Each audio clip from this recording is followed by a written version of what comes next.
अस्सलाम वालेकुम नाज़रीन, मैं हूं आपकी मेज़बान नाइला भट्टी और नजर डालते हैं आज की अहम तरीन खबरों पर। Sialkot additional deputy commissioner revenue Mohammad Iqbal Sanghera ने जिला सियालकोट में तजावजात के खिलाफ जारी ऑपरेशन के दौरान बताया कि ये कार्रवाइयां बिलइम्तियाज तजावजात करंदगान के खिलाफ जारी रहेंगी। हर दुकानदार अपनी हदूद में रहे, बसूरत दीगर कार्रवाई के लिए तैयार है। मज़ीद तफसीलात जानते हैं हमारे नुमाइंदा खुर्रम मीर से। जी, Sialkot additional deputy commissioner revenue Mohammad Iqbal Sanghera ने कहा कि ज़िला सियालकोट में तजावजात के खिलाफ ऑपरेशन जारी है। गुज़िश्ता 10 माह के दौरान जारी मुहिम कब्ज़ा माफिया से 44 करोड़ 30 लाख रुपए मालियत की 16 कनाल 1 मरला कीमती अराज़ी वागज़ा करवाई जा चुकी है, जबकि 1395 मुस्तकिल तजावजात को मस्मार किया जा चुका है।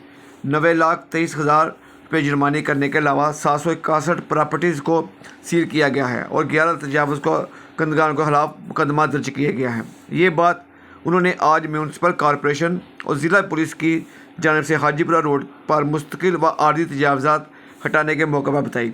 उन्होंने कहा कि ये कार्रवाइयाँ बिला इम्तियाज तजावज़ात कंदगान के खिलाफ जारी रहेंगी। हर दुकानदार अपनी हदूद में रहे, बसूरत दीगर कार्रवाई के लिए तैयार रहे। कैमरा टीम के साथ खुर्रम मीर, स्कॉलर न्यूज़, सियालकोट।